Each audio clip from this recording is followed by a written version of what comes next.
Allah Subhanahu wa Ta'ala menciptakan dua kehidupan, yaitu kehidupan dunia dan kehidupan akhirat. Di akhirat, Allah Subhanahu wa Ta'ala menyiapkan dua tempat, dan di dunia ini Allah Subhanahu wa Ta'ala hanya menjadikan dua jalan, yaitu jalan ke surga dan jalan menuju ke neraka. Kehadiran manusia di dunia ini bukanlah kehendak manusia itu sendiri, tetapi kehendak Allah Subhanahu wa Ta'ala. Bumi ini diciptakan untuk manusia sebagai tempat untuk mendapatkan keperluan dalam menyempurnakan ketaatan kepada Allah Subhanahu wa Ta'ala dan Rasulnya. Walladzi khalaqalakum ma fil ardi jami'a. Dialah Allah Subhanahu wa Ta'ala yang menjadikan segala yang ada di bumi untuk kamu. Kehidupan dunia sementara. Betapapun beratnya penderitaan yang dialami di dunia juga sementara. Demikian pula kebahagiaan yang dirasakan semewah apapun hanya sementara. Kehidupan dunia walau miliaran tahun lamanya, suatu saat pasti berakhir, karena Allah Subhanahu wa Ta'ala menciptakan makhluk yang bernama kematian.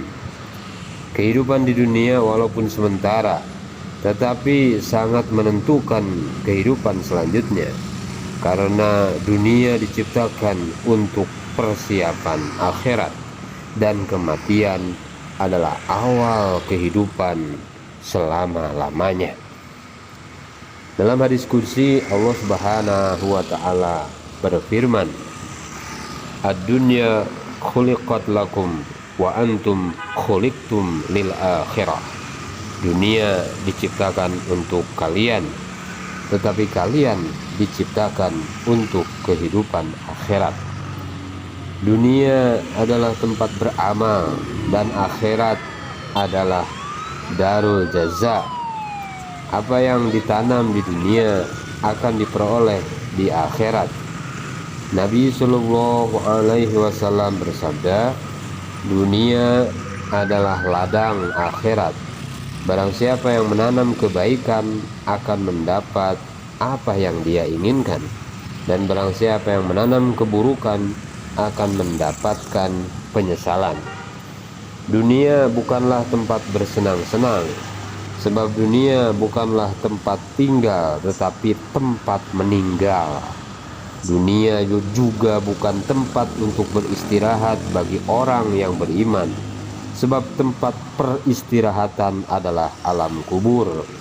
Dunia hanya sebagai tempat berteduh, ibarat seorang musafir yang berteduh di bawah pohon lalu pergi lagi. Saudara-saudara sekalian yang dimuliakan Allah, Allah Subhanahu wa Ta'ala berkehendak. Hidup dan mati adalah kehendaknya, dan manusia juga diberi keinginan. Allah Subhanahu wa Ta'ala berkeinginan agar di antara kehidupan dan kematiannya, manusia berjalan di atas petunjuknya.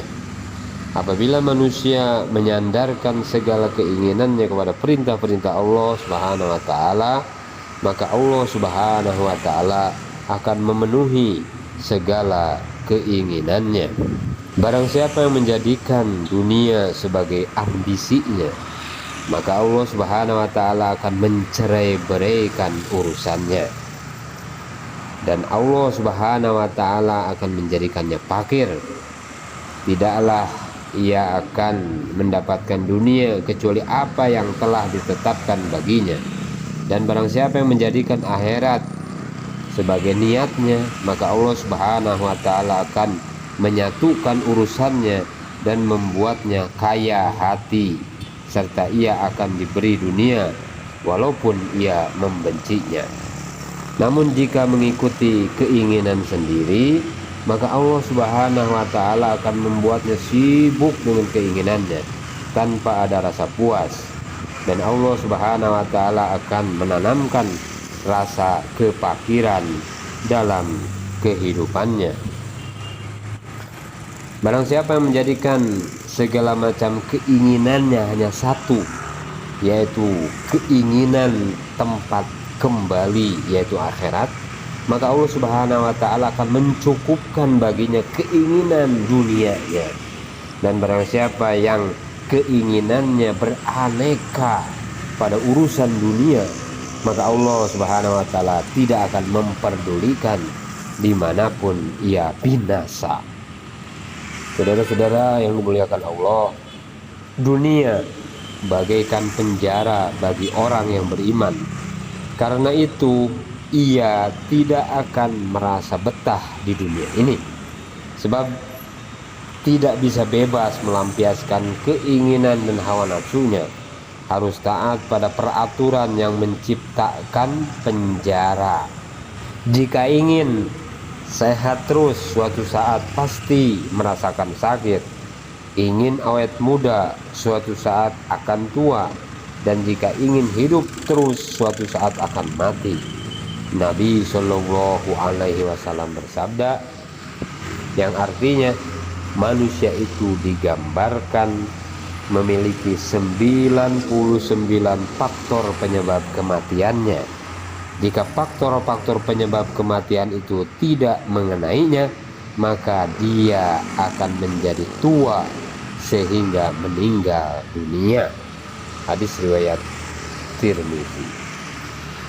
Saudara-saudara yang dimuliakan Allah Subhanahu wa Ta'ala, dunia dikumpulkan untuk ditinggalkan dan akhirat dikumpulkan untuk didatangi.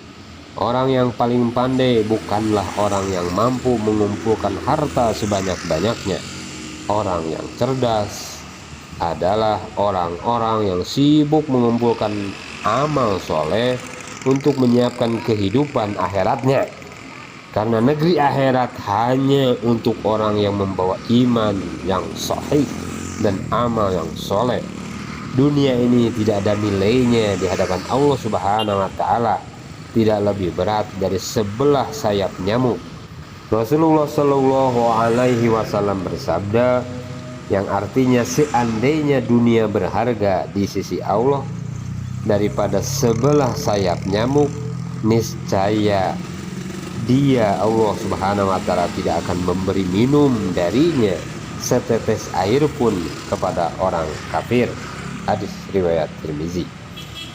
Betapa kecil dan rendahnya nilai dunia, namun manusia telah memasukkan perkara yang kecil ini ke dalam hati, sehingga anak, istri, rumah, kendaraan, perusahaan, bahkan seluruh isi dunia ini telah bersemayam di dalam hati, sehingga kebesaran Allah Subhanahu wa Ta'ala keluar dari dalam hati. Hati merupakan penggerak dari seluruh amal. Jika hati dan pikir telah berpindah dari akhirat ke dunia, maka seluruh anggota badan akan berusaha untuk mengejar dunia, sekalipun harus melanggar perintah Allah Subhanahu wa Ta'ala.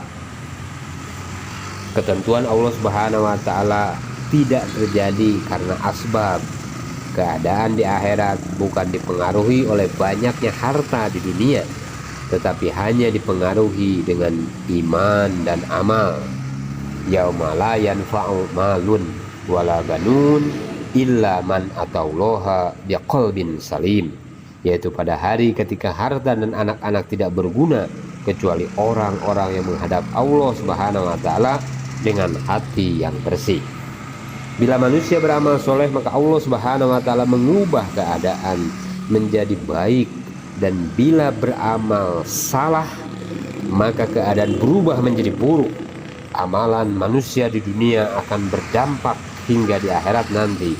Air mata yang keluar walau setetes di dunia cukup untuk menjadi tameng api neraka, tetapi tangisan di akhirat walaupun mengeluarkan air mata darah hingga bola mata keluar takkan mengubah keputusan Allah Subhanahu wa Ta'ala. Allah Subhanahu wa Ta'ala telah menciptakan surga dengan segala fasilitasnya untuk orang-orang yang taat, yang di dalamnya ada kehidupan tanpa kematian, kesehatan tanpa sakit, perkawinan tanpa pengkhianatan, dan kebahagiaan tanpa kesedihan. Allah Subhanahu wa taala mengutus Rasulullah Shallallahu alaihi wasallam ke dunia untuk menunjukkan jalan kepada manusia, dan hanya menunjukkan satu cara saja, bukan salah satu cara untuk menghadapi kehidupan akhirat. Hanya satu cara saja, dan cara itu tidak akan berubah sampai hari kiamat. Wa anna hadza sirati mustaqiman fattabi'uhu wa la tattabi'us subula fatafarraqa bikum an sabilihi dzalikum wasaqum bihi la'allakum tattaqun. Dan bahwa yang kami perintahkan ini adalah jalanku yang lurus, maka ikutilah dia, dan janganlah kamu mengikuti jalan-jalan yang lain, karena jalan-jalan itu mencerai-beraikan kamu dari jalannya.